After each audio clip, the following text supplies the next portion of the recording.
This is the Society for Healthcare Innovations interview series. Yesterday, I had the opportunity to interview Danish Nagda, the CEO and founder of Resilient. Danish brought up something in his interview that I wanted to discuss as we enter the transitional period between Memorial Day and Independence Day in Israel. When I was a soldier, I took an oath to defend my country, and I knew that it carried risks. The frontline healthcare workers who are fighting against this pandemic took an oath to protect people, but never imagined during the course of their residency or nursing school that they would have to put their own lives on the line. Companies like Resilient are providing the technology that allows us to keep those frontline workers safe. As a soldier, I knew that my government and the military would do everything possible to keep me safe and everything possible to bring me home if something went wrong. And I think we owe that same commitment to our frontline workers. So I think this interview is particularly important to watch to understand what technology already exists that could really protect our frontline workers and prevent their exposure, repeated exposure to this virus, and still allow them to treat folks that need treatment. So I hope you enjoy my conversation with Danish as much as I enjoyed it. Thank you for joining us today, Dr. Nagda. Happy to be here. Thanks, Corey. So could you tell us a little bit about Resilient as a starting point so folks understand what you guys do? Yeah, so Resilient is the first robotic telehealth platform out there. We allow the doctor to not only communicate with you, but to beam into a robot avatar, assume control, and actually examine you in real time over the internet. That's crazy. That's so cool. And so just think about it. When you go to a doctor's office, last time you went to a doctor's office, it feels so long ago. But when you go to a doctor's office, they don't just like come in and say, they don't look at you and say, you look fine, and it's like walk out, right? Like that, because that's what telehealth unfortunately is, right? Like you can't examine a patient. They have connected devices where the patient is examining themselves, but I didn't go through residency and go through med school so that I can have someone else do my physical exam for me. And the ability for the doctor to literally transmit their skills over the internet and be able to examine you in real time using tools they already use, like endoscopes, otoscopes, dermatoscopes, like the things that we already use. If you're a dermatologist and you don't look at skin using a dermatoscope, what kind of dermatologist are you, right? And so it's kind of it's the basic concept, but we want to be able to allow doctors to not only do communication, but the physical exam over the internet. That's the real goal, and actually control the tools, not watch somebody else do it. Right. So what inspired you to start this company? So I'm a physician. I'm an ear, nose, throat surgeon, but I'm also a caregiver. So my father has been sick. He was sick for many years, but he got really sick the last year I was in residency, and dad and mom were visiting me for the weekend, and he had cardiogenic shock. So literally was at my hospital for over 6 months and was at Barnes, the health system, for over a year. And I became a primary caregiver. So I'm not only a doctor, I'm a caregiver as well for both my parents. They both have health issues. I bought a house, suited up for my parents. I mean, what many Americans are doing, 1 out of 6 Americans are caregivers. And so no one talks about it. It's like the hidden crisis that no one talks about. And last year, I spent 4,900 minutes going back and forth to doctor's appointments with dad. And I was like, this is ridiculous. There's got to be a better way. I mean, 4,900 minutes for a doctor, if you just think economically, right? A doctor makes $3 per minute in revenue. Like just put that in your head and be like, there's got to be a better way. And there are other people that are doing the same thing. They're leaving their jobs. They're having to take care of family members. And that's not even counting the work that I'm doing at home, taking care of mom and dad and like, making sure dad is, turning him in bed, things like that. And so telehealth was supposed to fix that problem, right? Like, oh, dad can be at home. Why do I have to get him into a wheelchair, get him to the doctor's office? I mean, this is ridiculous, right? But honestly, the doctors that I talked to, they were like, how can I see a complex patient like your dad completely over video? I have to examine them. And that's where it kind of started. And I was like, oh, so if you could examine my dad, he wouldn't have to be sitting in a waiting room with a bunch of other sick people. And, at that time, I wasn't even thinking about COVID, but just think about that. Right. The most vulnerable amongst us are the most exposed amongst us. How crazy is that? Just think about your own parents. It's like scary because, honestly, like I wouldn't wish it on anybody else to be a caregiver. It's really hard. And caregiver support groups, I'm going to give them a shout out. They're incredible. They saved my life, honestly. I mean, and doctors that are caregivers are probably more frustrated than others. In fact, people were talking about the person that committed suicide, the doctor that committed suicide in New York, right? If you looked at her background, she was helping her mom as well. And so, that level of pressure that comes with taking care of patients, taking care of your family, and then forgetting to take care of yourself often, but then you really work hard to take care of yourself. It's just a lot, while also thinking about billing and payments and new technology and all these things. I mean, so it's not surprising that doctors are just like, I just want to see my patient, right? Because that's the best part of their day. Right. Wow. That's an incredible story. Thank you for sharing, and thank you for what you do. Honestly, I think I speak for most non-clinicians when I say that we are in awe of the work that you guys do every day, but it's particularly clear now during this pandemic, just how essential you are to keeping us all safe. So thank you on behalf of all of us who don't. I appreciate that. Of course. So speaking of the pandemic, let's talk a little bit about how that has shifted your thinking about your company, and what that means for the future. So, it's interesting. When COVID first hit, in December, unlike what the president says, we already were like, okay, we were doing robotic telehealth, right? But we would go to health systems and we would go to doctors and we would say, hey, what if you could examine the patient remotely? And they said to us, well, I need to get like video telehealth first. Maybe shoot some text to my patients first, right? Like they weren't even like, they didn't have telehealth 1.0. We were talking to them about 2.0 and 3.0, right? Now, every doctor, if they wanted to keep their practice afloat, had to try telehealth. And that brought our core value proposition really to the front and center. And so now we're getting contacted by doctors and health systems saying, hey, that thing you were trying to pitch to us like 6 months ago or a year ago? Oh, now we're actually interested because now, we're putting our healthcare workers at risk at the front lines. When you go in, where the best place in the country is to get COVID? The emergency room. That is the best place in the country to get it, because you walk in, you're going to get it. So if we can keep people out of the emergency room, we can get them to get access to care earlier, more upstream, kind of like what you guys do with chronic care management, right? Like really getting absolutely to the front and center and closer to home. That's how you keep healthcare workers safe. Because right now in this pandemic, healthcare workers, no one's talking about this, but what about the healthcare workers in terms of their own risk profile? And the fact that a lot of them are going to choose to kind of not put themselves in that same position in the second wave, right? Maybe healthcare workers will say, hey, I'll take a back desk job. I'll work in the, I don't want to work in the ICU. I don't want to work in the emergency room. Maybe I'll go work for an outpatient clinic because they'll bail us out again, right? And so, I mean, it really,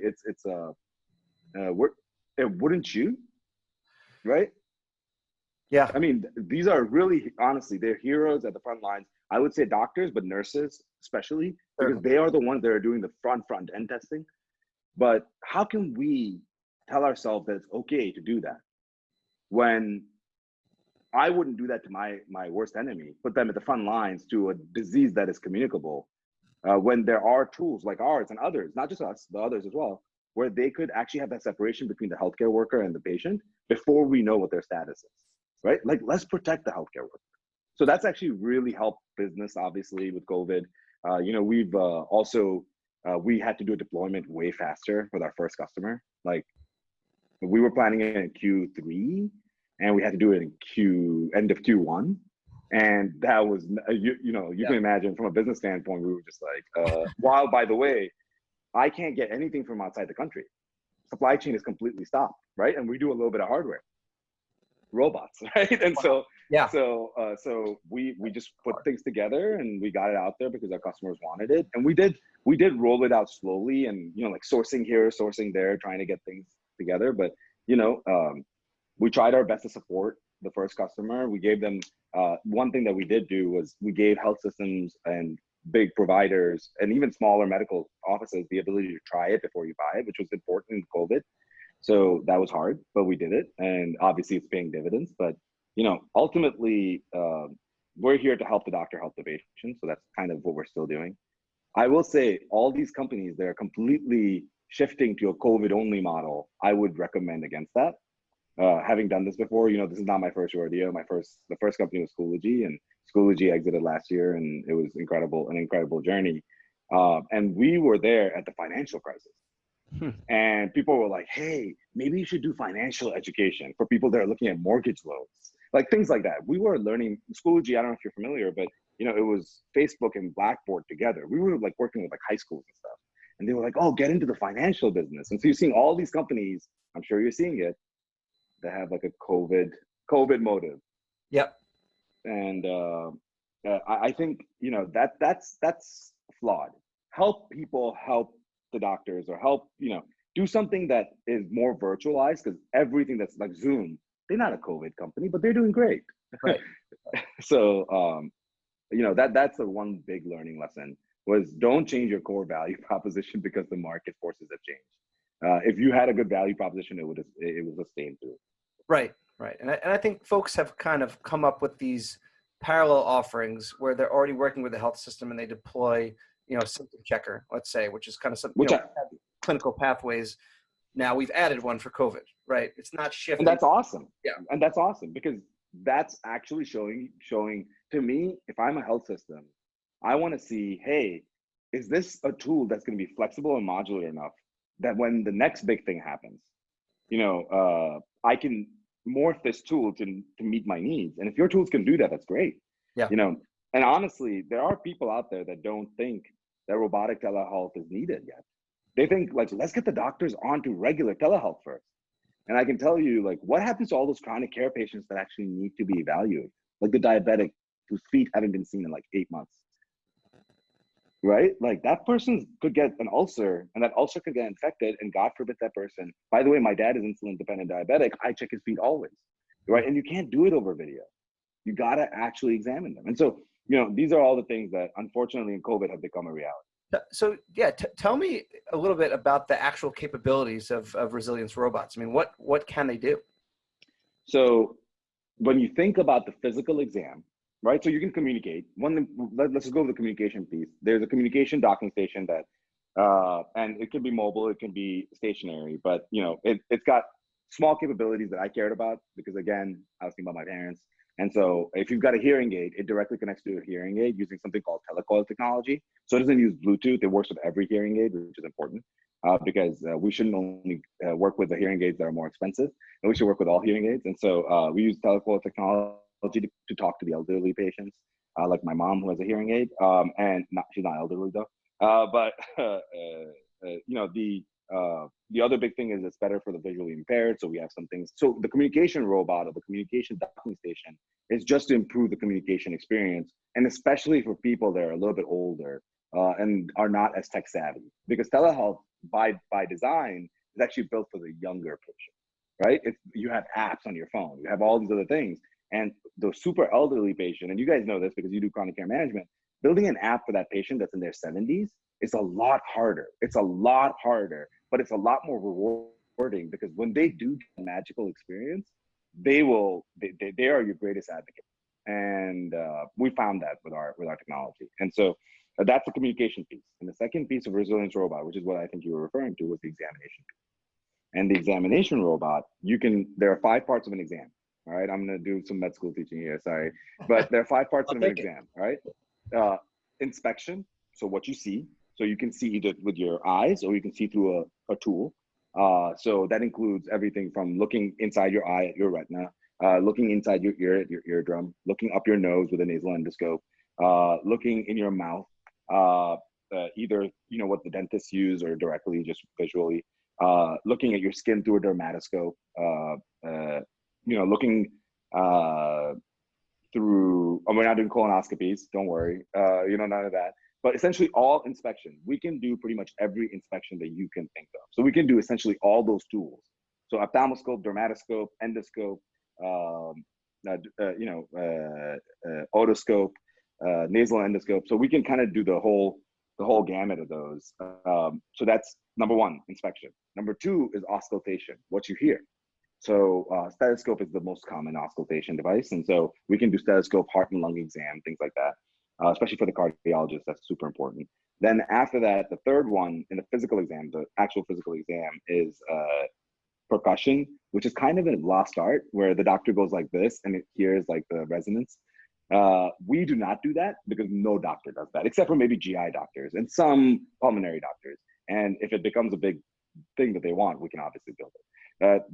The last one that we do is insonation, which is ultrasound. So the doctor can do an ultrasound remotely, which is probably one of our most liked features, because you can imagine for OB-GYN or labor and delivery, you know, I'm assuming you don't have a pregnant wife.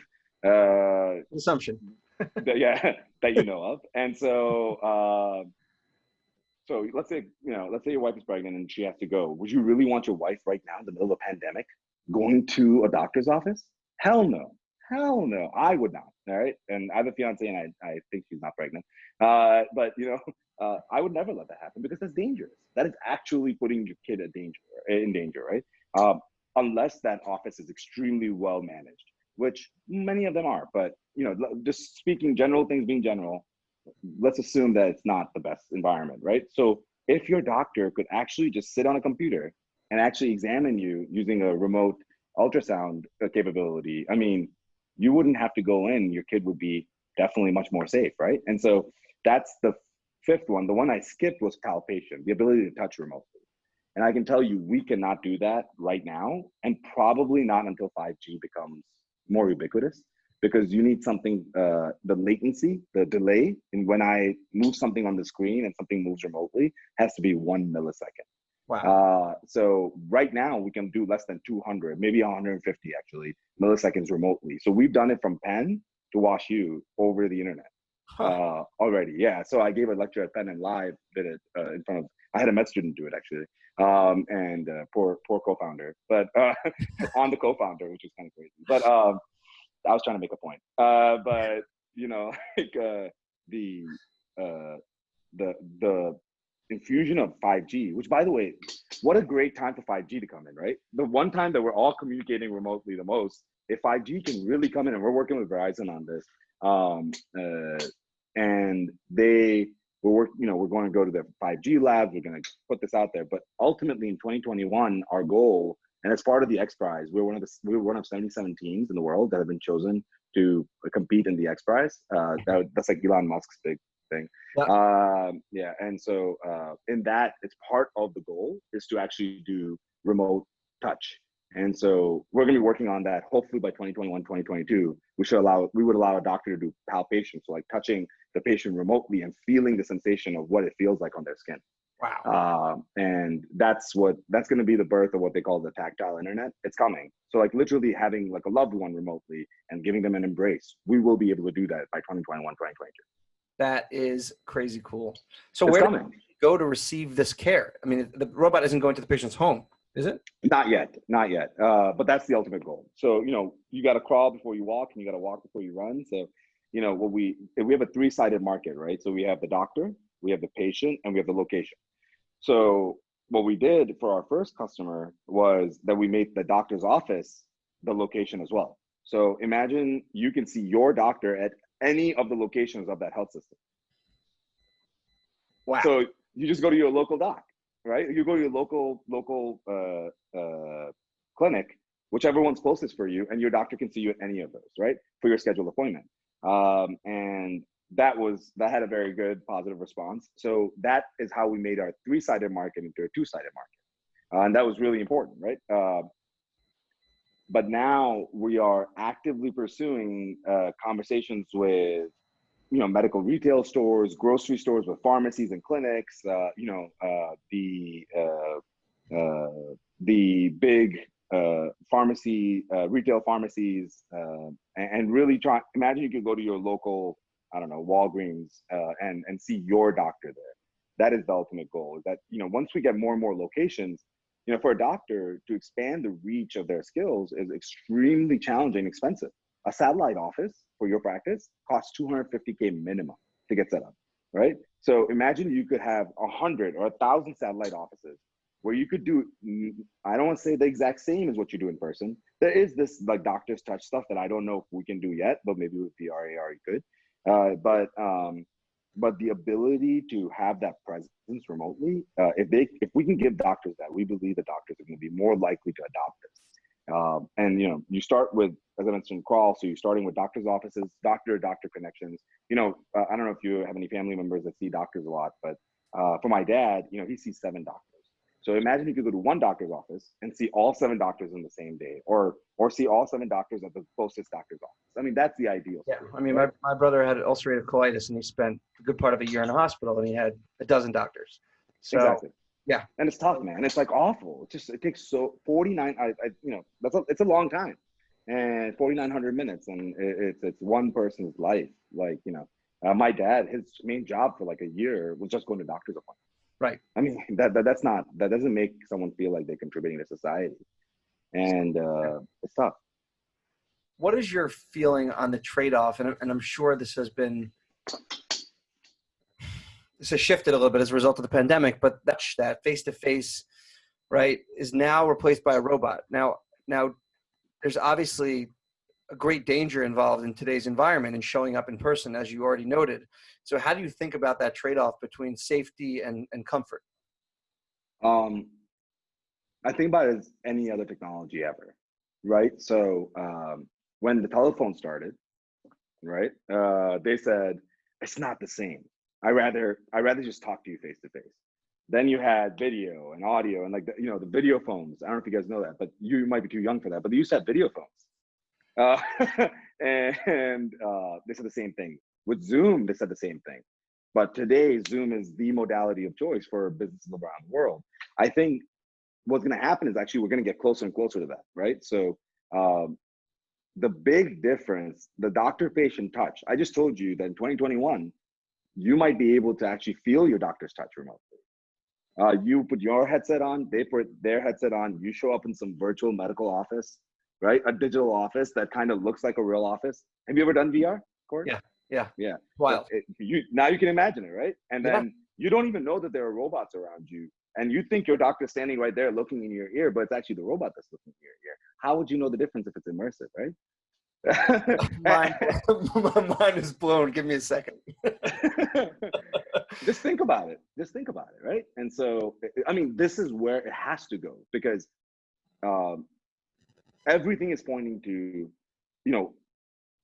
patient is safest and most likely to adhere to any recommendations when that visit is happening at home. And the whole world goes into a loop, in my opinion. Like the work, like history repeats itself very, very strongly, but in a very different way. Back in the day, house calls were the way that things happened, right? Imagine a modern house call, but like with all the capabilities of the doctor's office. As we've miniaturized all the tools down, we can actually get there. Just like back in the day, if you needed a ride from one city to another, you would have a friend drive you over and you'd pay them a little bit of money for their problems, right? That's called Uber now, right? Like, so it's the same. Airbnb was the same thing. They used to be called guest houses. I mean, I'm just saying, like, or bread and breakfast. But this is kind of how you can technologically enable what used to happen before. I know this is a little bit crazier than those two examples, but it makes a lot of sense. However, especially in light of, if you told me 6 months ago what the world would look like today, I'd tell you were crazy. So it just goes to show you what I know, right? Well, or what any of us knew. I mean, right. No, I will say, except for Bill Gates, except for Bill Gates and some of the experts, right, who said that the biggest fear that we should have is a pandemic, and we should have probably listened to them. But none of us could have really predicted this would happen. I mean, no doctor could have predicted, I think, in good faith, that we would shut down the entire economy. Right? I mean, can you imagine, like, the streets are empty in New York? I mean, how is that possible? Every time I go outside, it blows my mind. I feel like I'm walking in some sort of post-apocalyptic world. Yeah, but it's the world we live in right now, and what we're going to see. So right now we know that there was already a shortage of doctors, right? We know by 2030 we're going to have a shortage of like 100 or 200,000 doctors. That's a lot. That's only 1 million doctors in America.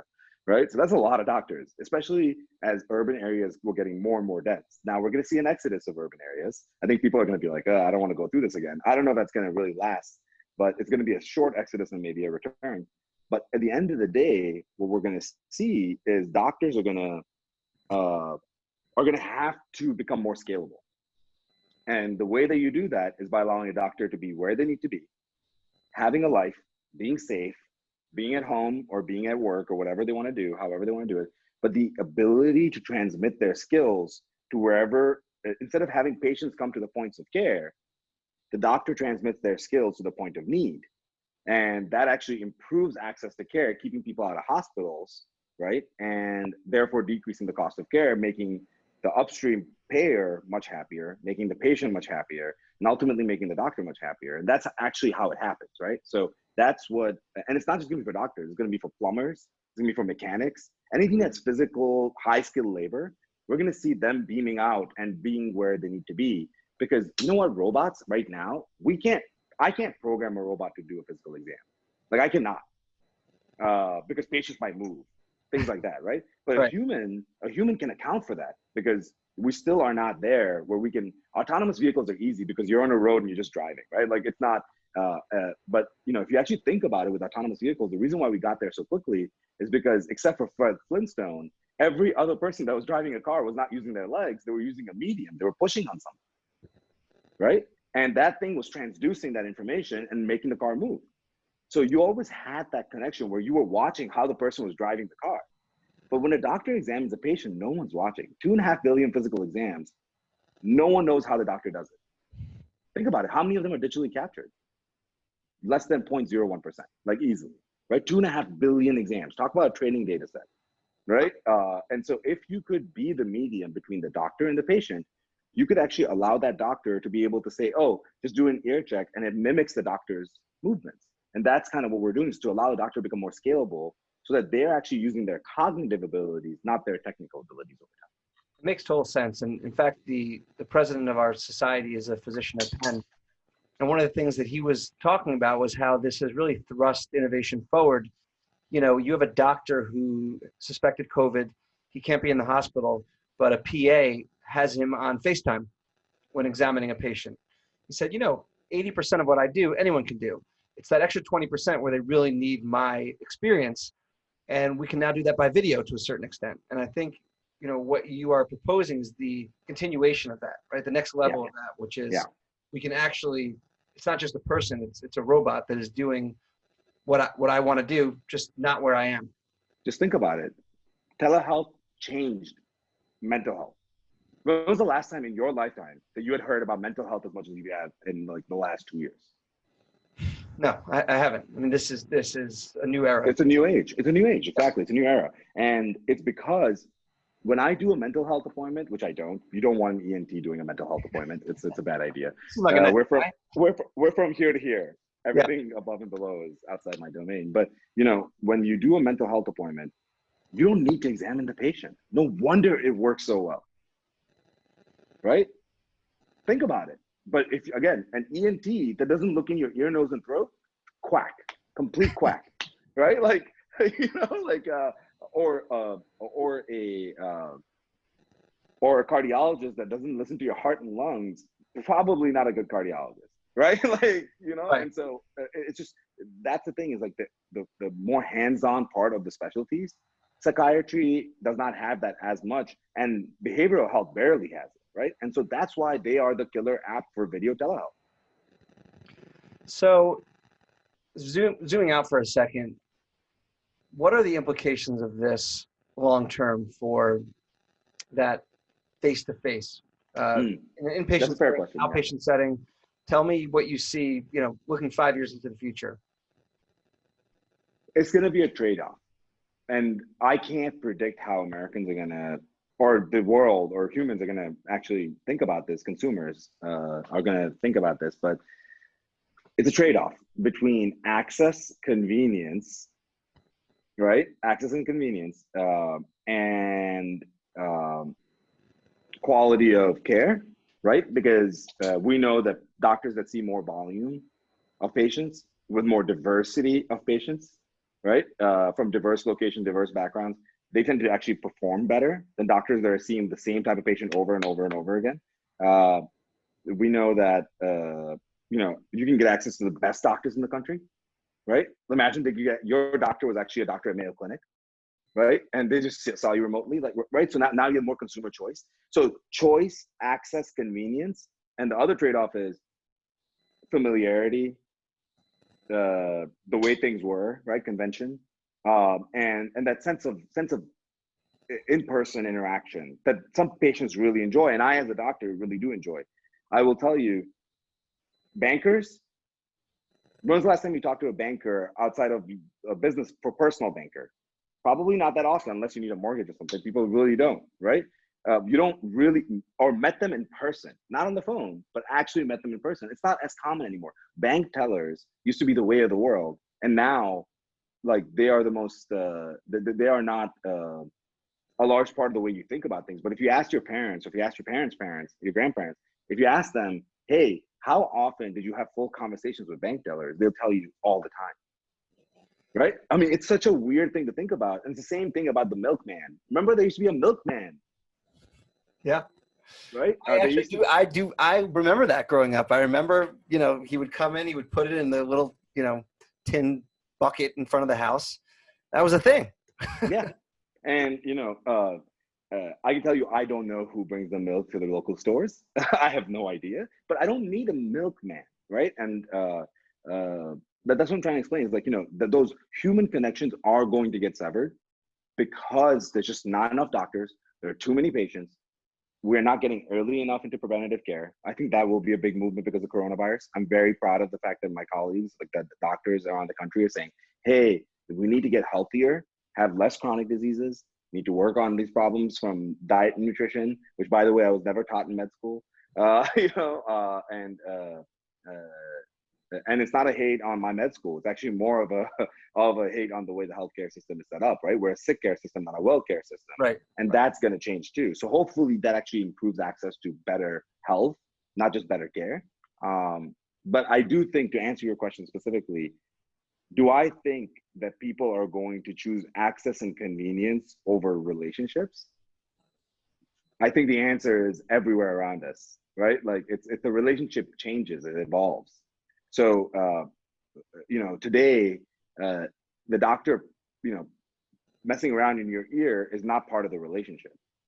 The relationship is having that presence, that conversation. And if the doctor can spend more time talking to you instead of examining you, because they're actually using some robotics or something like that to examine you, and can actually have a real conversation with you, spend the time with you, wouldn't that be better? Like, do you really need their physical presence when you have their emotional attention? I don't know. Well, if you hear what's going on outside right now, this is the 7:00 salute to the healthcare workers in New York. Oh, really? I didn't even know that. It's for you, buddy, as a matter of fact. Well, I'm not in New York. I will tell you, I have so much respect. I mean, I have a few colleagues that, I'm an advisor for the Physician Innovation Network for the AMA, and there's one doctor that is actually at the front lines every day innovating. And, I've been talking to him a little bit, and he's just like, I asked him, I was like, how are you? And by the way, he has a 6-week-old child. And he's still out there. And I was like, how are you doing this? And he's like, I got to be up anyway.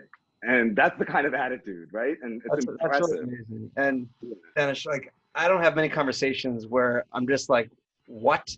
And really, this blew my mind. I mean, I knew generally what you guys did, but hearing you describe what the future looks like is awesome. It's bringing healthcare into the 21st century, and it's catching healthcare up to all the other industries that are already bringing access and quality and cost to the forefront of the consumer experience. So thank you for what you do. Thank you for being a doctor and for looking out for us. And thank you for taking the time to join us today. Happy to be here, man. Thanks for having me. Of course. We are the Society for Healthcare Innovation, and we are wishing you good night.